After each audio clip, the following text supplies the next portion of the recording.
Day 2 update sa aming inahin na nanganak ng 11 piglet mga ka-asenso. Nanganak ito last June 25 at ngayon po ay June 27. Nanganak ito ng alauna ng hapon ng June 25 at natapos po ito ng alas 5 ng hapon. 13 piglets po ang kanyang anak, pero sinawing palad po yung dalawa kaya 11 o 11 lang po ang natitira. At ngayon po ay June 27, 2 days old na po ang aming mga biik na ito. At ang amin pong pakain ngayon sa ikalawang araw ay 1 kilo lang po ng feeds ang aming ipinakain sa aming inahin at hinati po namin yan sa 3 pakain. At uulitin ko, 3 araw na magkasunod po tayo magbibigay ng Premoxil powder, isa sa umaga, isa sa hapon, para maiwasan po natin na magka-infection ng ating inahin o magkaroon ng milk fever dahil nga po hindi pa ganoon kalakas dumede ang kanyang mga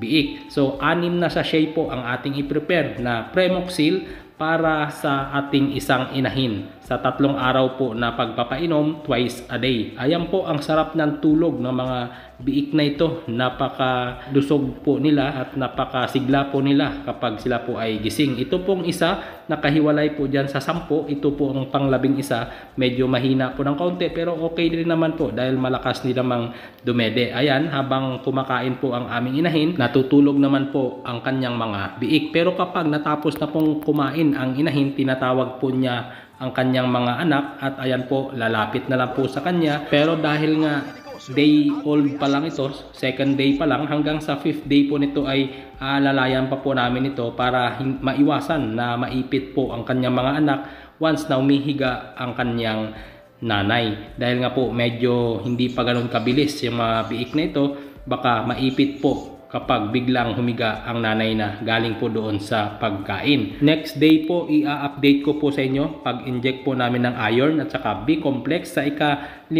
araw, sa ika-10 araw at saka ika-15 na araw. Doon po ang pag-inject niyan. Pero sa ika-5th day po nito, maglalagay na po kami ng booster feeds dyan sa nipple ng kanilang nanay para malasahan po ng biik ang booster feeds at para paunti-unti po na matututo po silang kumain ng booster feeds. At magpapainom na rin po kami ng Premoxil powder sa mga biik na ito. Sa 10 po sila, 1 kutsarita po, sapat na po yan sa 1 litro ng tubig. Kung hindi po nila mauubos yung 1 litro, ibibigay po namin sa inahin ang natira nila na Vitamin Pro Water Soluble Powder na aming titimplahin. At ang pagbibigay po ng Vitamin Pro Water Soluble Powder sa inahin na bagong panganak, ika-4 na araw, dahil nga po sa 3 days straight, Premoxil powder po ang ating ibibigay. Sa ika-4 na araw, Vitamin Pro na po hanggang sa pagwalay. Araw-araw na po yan. At sa biik naman, ika-5 araw ng biik hanggang sa pagwalay po ay araw-araw din po natin sila bibigyan ng Vitamin Pro. At itong video naman na ito, kuha po ito ng June 28 ng madaling araw.